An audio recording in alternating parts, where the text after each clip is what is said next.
wanted to come out in the fall here. The colors are peaking just right, and talk a little bit about deer management and just wildlife management in general.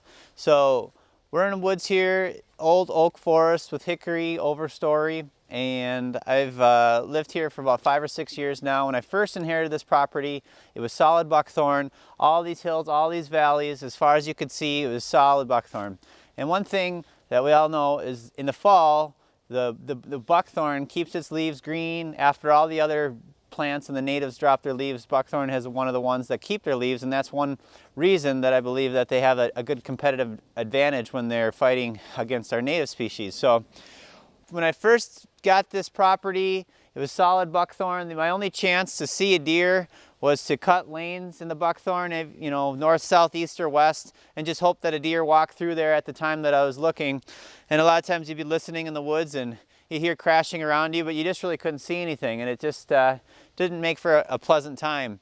So now after we're kind of coming through with goats, working on the vegetation, working on the buckthorn, opening it up, I'm able to see all the way through, all the way across to the next ridge now, you know, probably 200-300 yards away, all the way around in all directions. And it's just a really cool view that a lot of us have forgotten that used to be common, but is not so common anymore.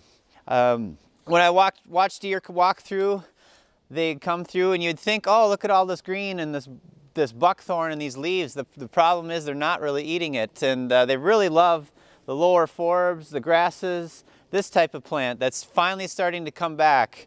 And when you're in a stand or I sit and watch deer, they're walking through, these are the areas that they stop and they congregate, they eat, and then they move along. So the more dwell time with deer if you're trying to manage deer on your property. Another thing I want to point out in this area, just a little different, there's a lot of different things we're testing here, but this area behind me is just solid. It was solid buckthorn, probably about that diameter, 6-8 inch diameter. Came in and cut it and just let that brush fall and let that all those suckers and those buckthorn keep coming.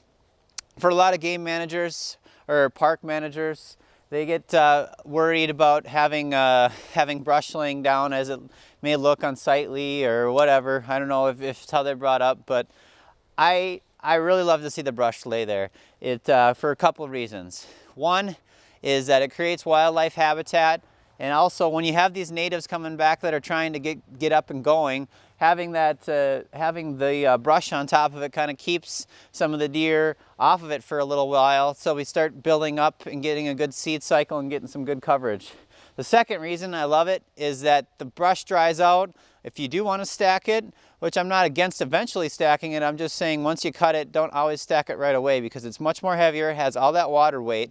So you let it lay, let it dry out, wait till it's winter time, you have a big jacket and big gloves, and you can just go in there and start pulling around and look for something to do in the winter time, and then stack it from there. And you can keep them there, you can burn the piles, you can keep them for wildlife habitat, use them for erosion control when you have some steep slopes, just stacking that brush up along the slope. So that's and this scenario really wouldn't be possible if it was not for goats, because once it starts going and suckering, if you don't have goats go back there and hit it right away and kind of keep that vegetation from growing into a crazy mass, then you're really going to have a hard time going back in there human and cutting it and stacking it and stuff like that. So if you're going to use this technique, it works really well. We really love it in the fact that when we drop these trees, they have a lot of berries on them, and the goats love to pick, and they basically strip the tree clean and eat the berries in the fall. So we lose one less, we gain 1 year on the seed cycle, so we don't have all those seeds hitting the forest floor. So it's a great technique. This time of year, some people would say, well, you're probably done for the year, and actually now is a great time, depending on where you are in the woods in the stage. So this woods here has been grazed for a year and a half. So last year it was grazed, and then this year it was grazed once in the spring.